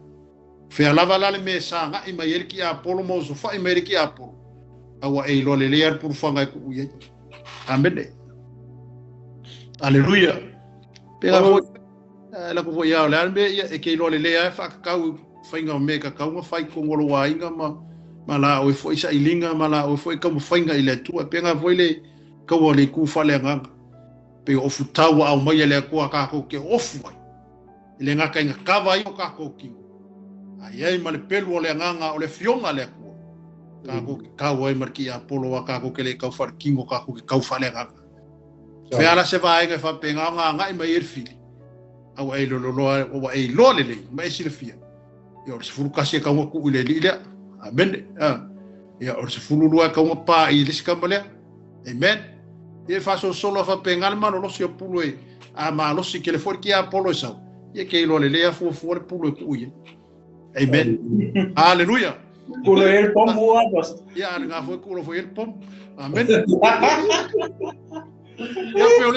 pe si nga fa so atu tai au le nei amen ina e fa penga o nga lava ka so e mbashal upole ku ya ka ko e ka mi umma ka ko e fa fo e ka fo se lua si la fia foi ka mi ko nga luenga mo me fa penga so se le nga lava mo ka se fa ki nga wis ka amen aleluya ya a kelele upole ko e ki oi e ke o musaia ma e ka ko me ye nga la longi manga ko ka e ki ka kalwala ile ko e mele o musaia ki oi ma ye fa manguir ka kale awe ki fu ko ka amen aleluya ye ka kalo pola le ka merka ka ki oi ele lo merka kala ka kalo fa manguia ya ke ia a yo ile nga pa yo le ko e fikala ye ile nga le ko ska amen bene ai wo lo ke ba ko i ka bo ia nga ka fole ka kalo ma fiku le ai ne o ka foi nga mali wo ke riso amen aleluya au se singa ai ko fa so ne ta ya le wo tu fa to le ta ya la fa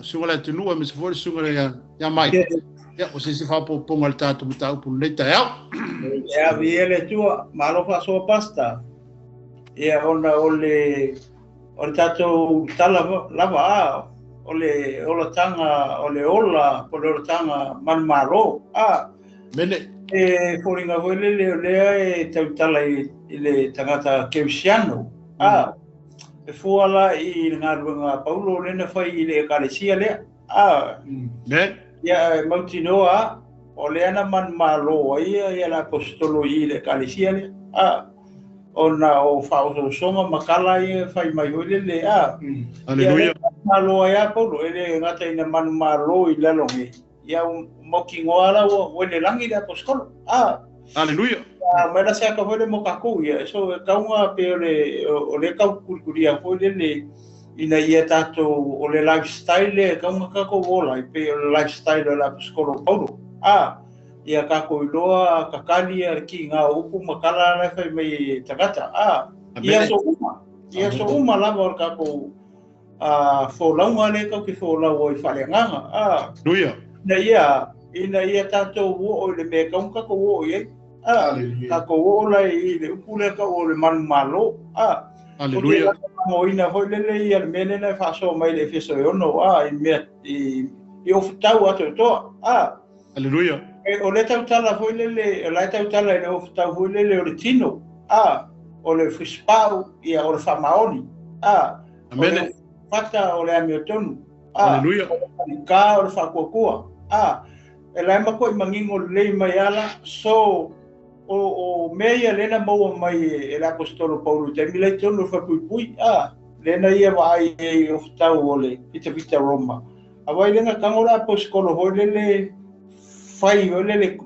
fa opposite male le tu falenga aleluya ka ko vai la yes e sa mo fa maoni ka pe merenga fe ingai ia tavita o le kaimi anga ku ese ai o fukau wala mena mau aleluya wa ese tu ese ka vika ia langa pelu malanga ka malanga faka me uma malona pulo o nga langa sao me lo maki apolo bene o o kako kau ke mga o miala o fukau ia faleanga aleluya faleanga la o tau ia kau i pai pe mena sa ngoi o re kako kau faleanga ele fa kingo so o kako kau ala le fa so uma ele fa kingo aleluya nganga so kau langa kako ofu pe so uma awongi fa ma vai se o ara kai mia ka ke vai se ai o ia amen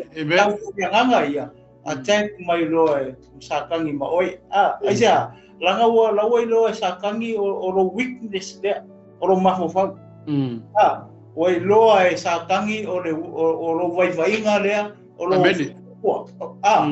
ye sawara sakangi attack le me ala loe sakangi me ala vai bene aleluia e o sofai mai sakangi ale vola sa pelu e o sofai mai ale me ao le umala eu kila kako aleluia attack mai la o le aise pulo tau ole o la tanga i o kako longo winga e mo ala kako oki ya mai ho ia makolo faka fufi mar faku o tangata se tu lo o faku le e sa wasa kangi e attack lo faku amen sa ula e lo ye lo tau fa le nganga yo nga ho kau ke afa inga pe o le winga na ho le ngawa u ese ka vika o of ka ho ia leo origino por kai mi ara nga attack mai sa kang aisia lang ko le mo se mea tu so le ata fa le nga o nga mea e ka kau on ka koa ka nga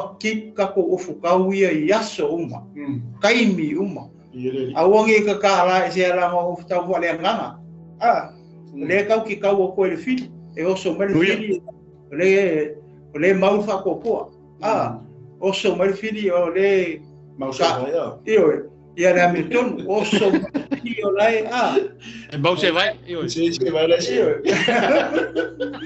pe ole ma ko anga to nga lengo na no ka vika so a fa pe foi la ko ke le foi le fa mau ka ko of tau ia ato to mai le ko ia pe foi ala ka ko ka vika amen o le ka o me le ka ko mai le e le fa pe ala e o funga ngare me o kongu mal fa ko e le spulo so e ka ngai nga ko mai lunga ke me kasi ia nga ku e ale fe ala me ke alu ia amen ola ke ave aleluia pale nga ke ala ko attack mai le me attack mai le ia ala ke alu le ia ba ku fe ko sa kangi ma ku langa fa penga aleluia ole upu se o la ko le kiki i le upu yelele ole mana tua ina ua fale kongu le ua tangata fa solo mai fu fuanga le tua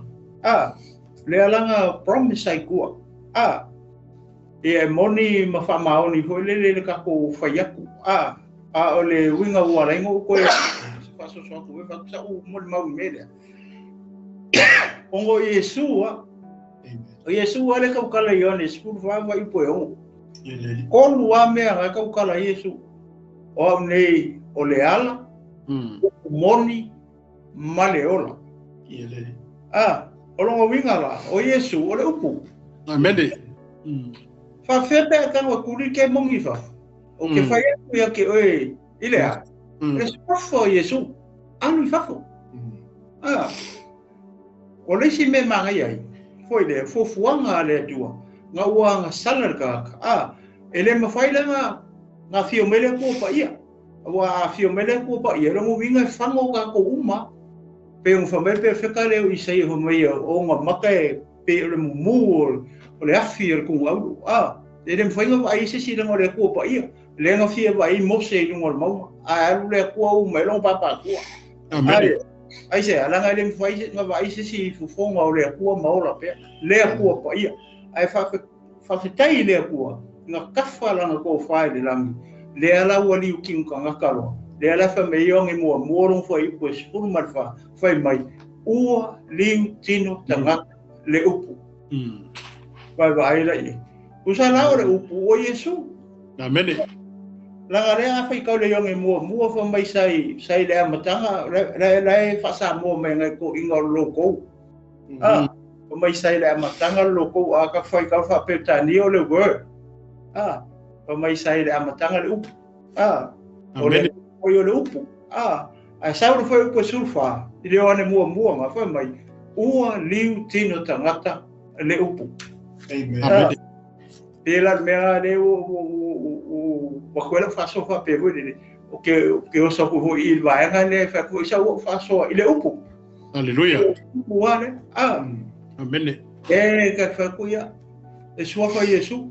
Wa fakuya ka pe fa malolo foi se kai pe meia wa ka ko ia kai pe meia le kaukalai aposkolo. Ele kai minga o fa malolo mai ma. Para fa ngo fa nga le ngo Yesu. Ole ngo Yesu kala. Lo winga nga o fa ko ole upo Yesu. Amene. Cosa se fa kai nga foi le ava pe fa malolo se si ia o fa ki ake ole upo e malolo. A pe ole winga la tala foi Yesu le ia fa nga le o ele ngo Yesu o te fai atu ia te o ele suafa o Yesu al fafo. Ele fai nga fa pe vole fa pe o que fai que o le upo al fafo. Amene. E o nga la fiong pa ia le tu ia o que fai aku ia que o ele suafa o Yesu al fafo. Marolo o ame pe o le ala nga le o ana ngo to e fa so aku foi le upo. Amene. Amen. Ora so e kau kako maintaining a Yesu ia so umoro kako wola. Se ia o ale kai mi kau ke o lola I le mere kau ke ele fakari mere mang malo. Aleluia. Ai le tua. O le nga won mai foi le Yesu nga ekalesia. E ke mau e ku le faringa e ko. Ngai ekalesia fiku ngai.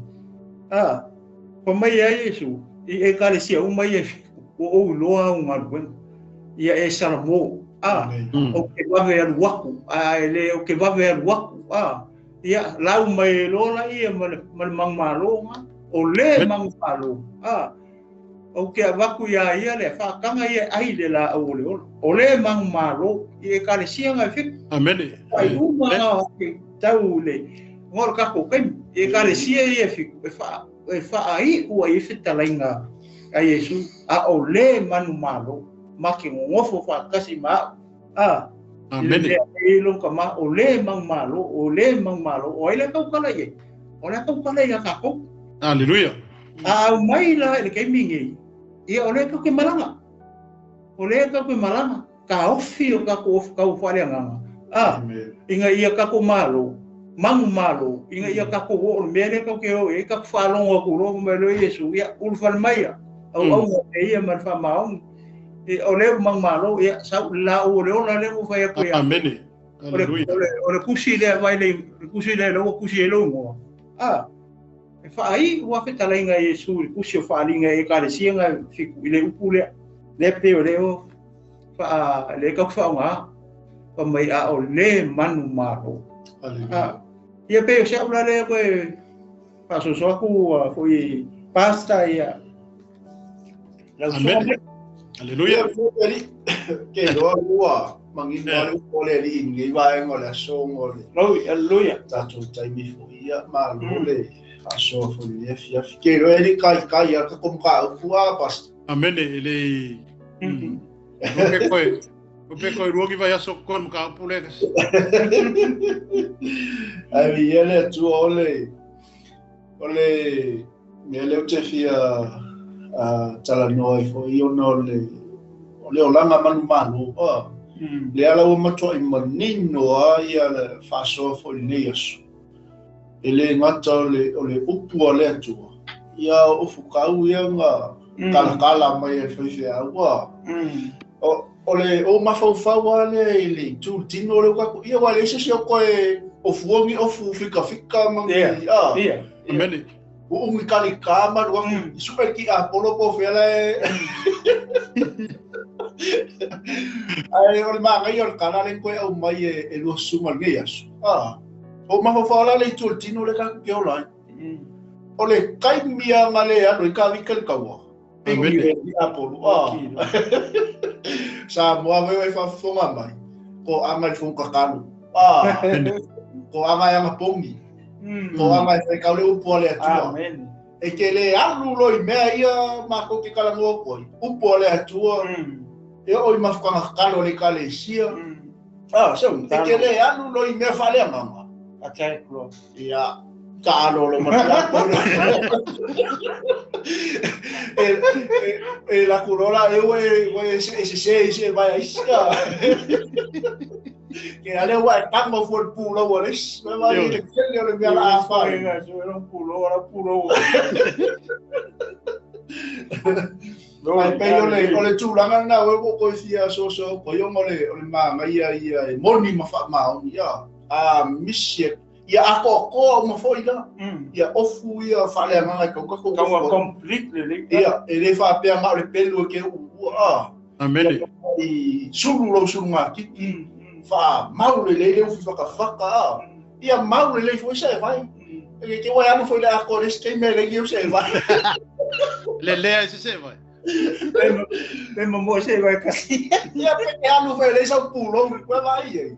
Mama le yo so pulo, le foi mestre a fefea. Mama le yo so pulo, o le mea le po mo pingue o ti apo. Ole mea le witness side. O le pero fio le ka ko pa. O le malai o le kaua. O fe o le mafau. Vai mai lo sakang yo ele ia le fukau le o side anga isa o tak. Ia, ma. Amen. No, e ka kau I le tula fa le ma. Ke yo ma mai e apostolo po. Leo kakule koe o fuangi o fika. Bene. Kaua langa makua I complete le o fule fa le nga. Inga ia. Maua pe tātou leo langa manu malo. Koe kasi ala se mele a lo suma. Bene. Ya, okay, kala va le okay ya. O le mai e foi o le mele nga mai e le tingu. O Yesu o I o le upu. Amen. Ia ko malama malava o I o le upu moni. Le lava se si mea ka ke maua I le malo e whakavau ma le malo o tatou tausinio. Pea ka ko le ui le upu. O le upu Yesu.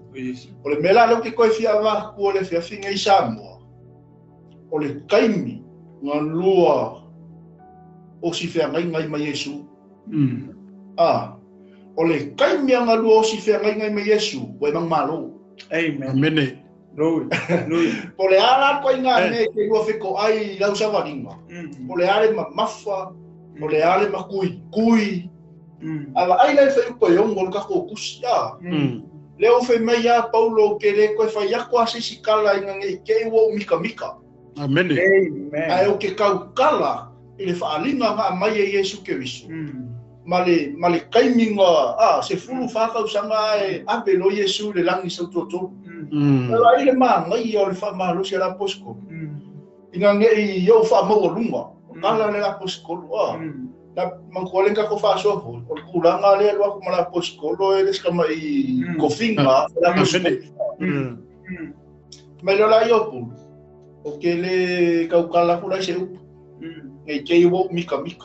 Ai o ke kaukala I le upu. I le whaalinga ngā uma. Ma le mea ngā uwa ai. Lea. Ia la whaasolo mai lui la. Amen. Mea o le whatu noa o le tua. Ai pe o le mea lea pasta. Ia. O le kai mea Samoa. Ta mati ngā uso tua whawhine. Whanau a le tua. O le kai mea ngā lua o si whea ngai ma Yesu Keriso. Wai manu manu. Hallelujah. Ai mi lai ke lua whiko ai man whawhika o limpopo ngā. Lea. Quote lo le upu. Amen. Kulo I le tua langa upu. A whai o sa kangi pingi le upu. Amen. Ma kua I pingi le upu. Awa kengi e le o le malos. Ai kau I ele ngoa. Kau I le upu. Hallelujah. Yesu. Divine exchange kuso le meka o le divine exchange. Kesuia inga atoto. Kei mea ke kalia Yesu. Maua le kei mea le e mawhai e o maofi mai ia ngā luenga ia pungsa makia o kei miwa ea pese maluwhea mai ngā. Amen. Ale kei mea wa talia Yesu. We are victorious. Amen. Maka mangu mano. Ai maintain nala ka ko pungsa ngoa ia. Ia la sunga tai. Ia, amen. Malo mo whaasol nei tai au. Pe o nisi na wae ngole tātou mata upu le tai au le nei. Te lo foi lo telefoi ai na. Ina tātou tala noa foi I le whatu mawina foi o lo langa ke wisiano ma lo la man ma lo. I te tono le ngā luenga le tua ma lo wala wina. Amen. ele ngata ina I fatu mawina lo wo langa pe ona sa no fursunga ya Mike o isi ya me ka kaunga faku mawinga ilo ma fatu mawina ilo wo langa manu malo I tono nga luenga le akua pero me ngala mai ngi fonka kalo le simbea apete haleluya ko anga mafukanga akama ele Skype amen haleluya mafukanga kinga amen o poka lame uma le loku o lo enga luema au na o si fa malo si au nga yaki oi amende o le si va enga na e so soangi pe fe so soani ina I tato iga e fa kuma winga pero ka ku wola mangu malo ya ke riso oi loya awale fa pe la ku le loku nga fa mbele fe au e se le mela la u ma fe le e kasi ya le mela la u ma ye ole upole ko penga sa ngo ai penga ko kala ngo le fia fringi oi o Yesu amende e au ngau mala me au male tato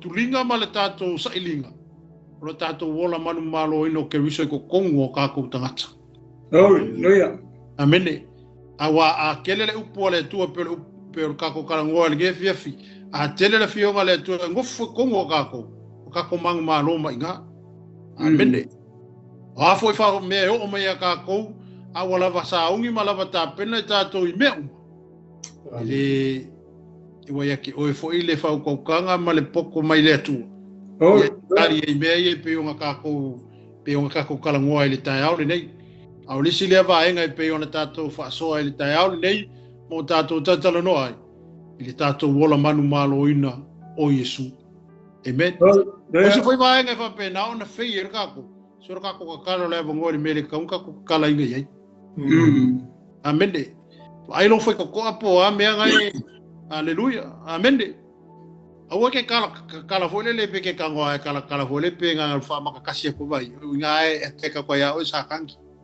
amende kwa ka pungi mau lo foi ko mele ka kala ye sa o tamata tala ya e sa o ka kala ye o wa pole alo ngo for fale ya la kala la le pole ale lo masangi marka kale ke lo masangi ya e fa pe foi ke ngo foi lo fale e ki nga ke lo masangi ele ka kaya nga kala foi ko e pe ale ya ku amende o e nga ku ka foi ko aya du le ka kala aya ba ko ala fa lo ya ka no mo foi ko ale ku e ke ka kala e sia nga foi la ele ku ia mai amen fa penga foi la fina ngalo le tu marka ko wola pe o fe kala Yesu pole ale lo masangi ma Yesu ele ka kala Yesu fa ko ya o pe ale ha ku haleluya amen haleluya e ka kaula ka ko ku pe ile tu ya so umma makai mi umor ka ko wola isia e fa ku ma winga lo ka ko kar ko ngunga ya ke ia amen ale po Yesu a ku ka kala amen a ole aku e kani mai amen ya ke le o kamie ka ke le ku e fe ko amen haleluya al ke le for kamio la ku fo Yesu mo ku mai lo fe ko ai ke le ka kala inga ya Yesu haleluya ku se falinga e tol foi polus fu foi mai o ke ku fe ko amo ku ya ko o lo loko foi ko ale ko ngo ia ki o fe mai ke ku foi ko o se ka kala mai o ke lu fale o ke kali sua fa kasi o ia foi manga ia loya ya o fia ke me ku ia Yesu yo ka ko foi ko anga ya ke ka ngu wa le ba bea amen haleluya amen i wa Yesu e ku foi ko ala ya mo ko tangi ya mo ka ngu foi le vi amen au se ba nga bela ka ke of kawa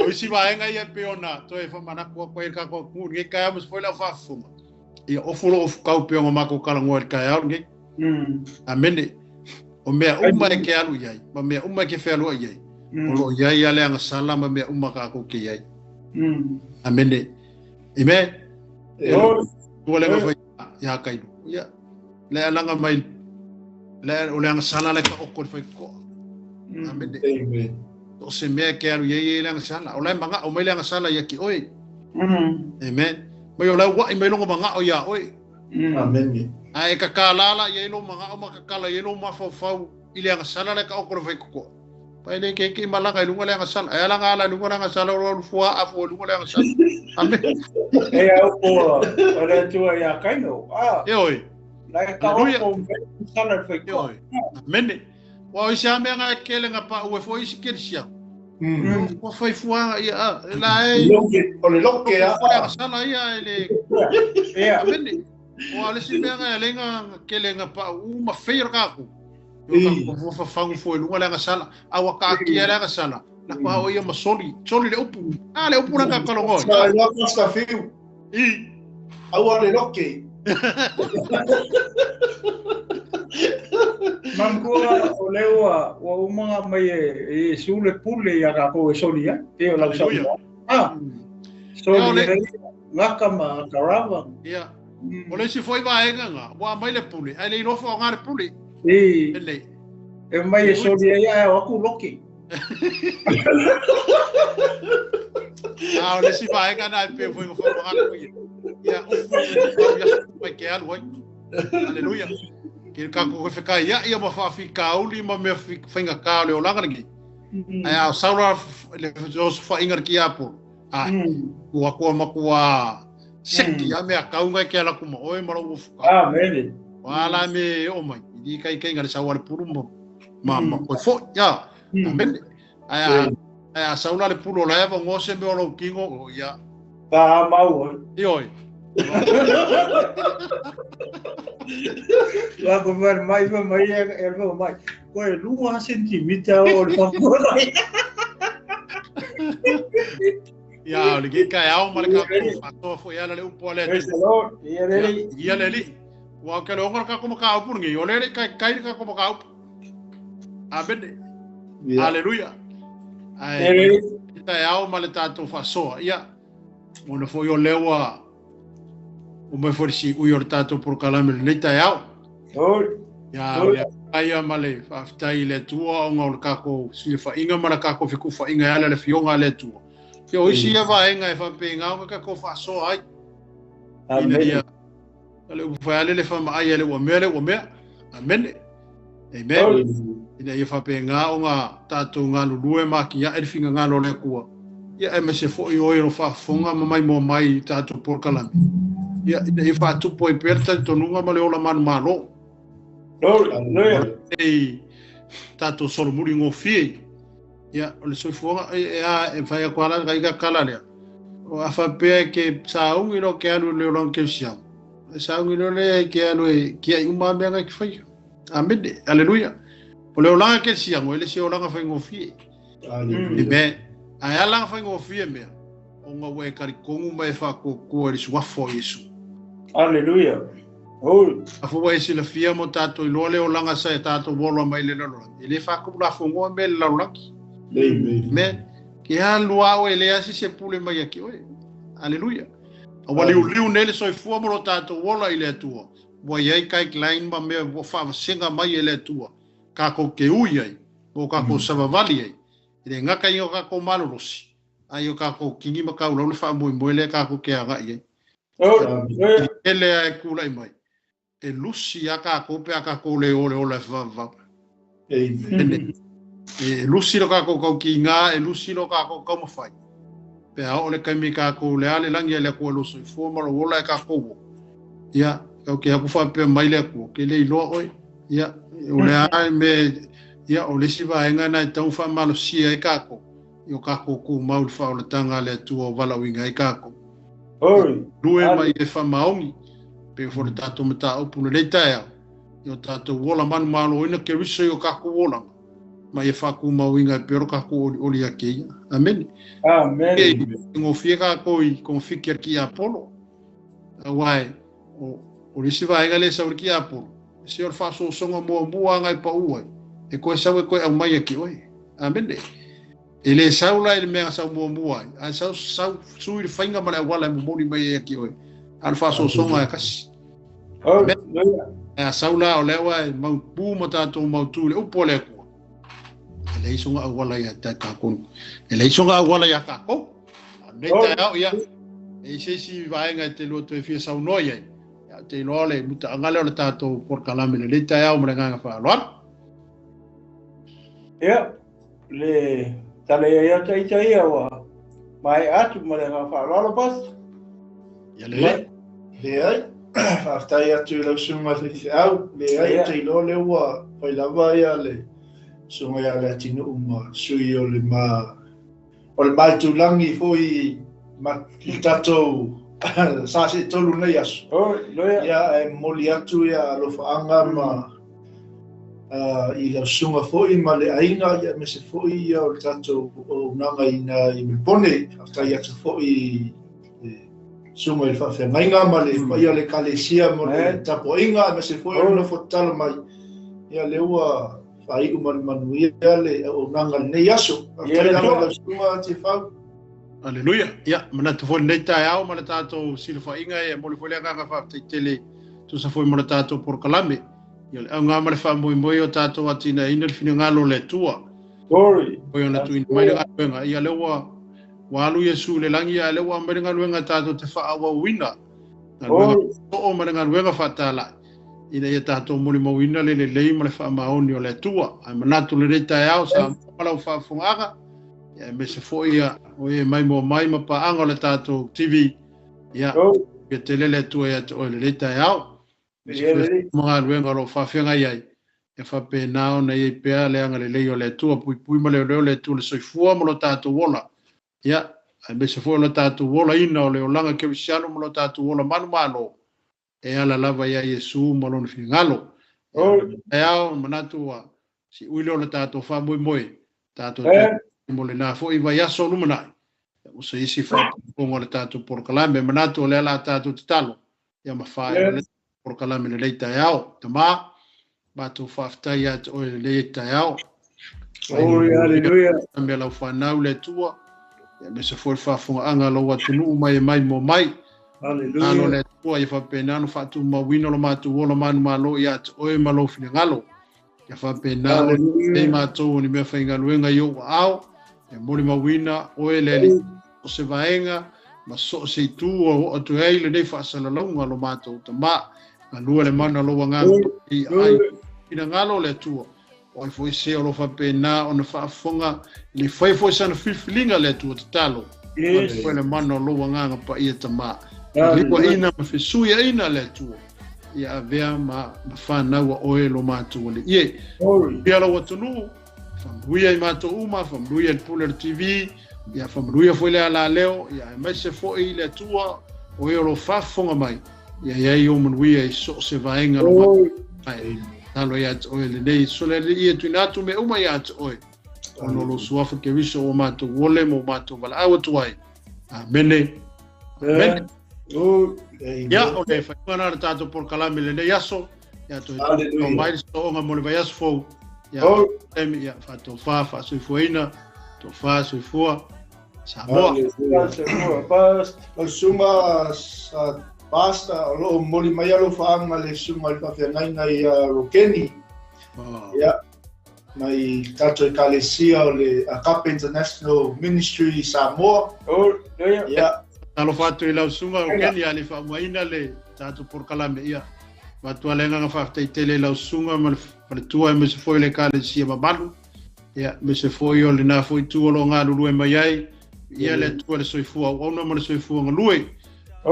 Ia tuli pe le tua le whamunianga e mai se ia o le mea lofa foi o fua ina lau sunga. Ia mo le whaungai ia ola ma soifua lo tātou atunu. Ia e moli e te foi lo whaanga mo o e uso pele. E me se foi le whaletu. E me se foi le Kalesia. Manuia le tua. Ia, soifua Samoa. God bless. Soifua.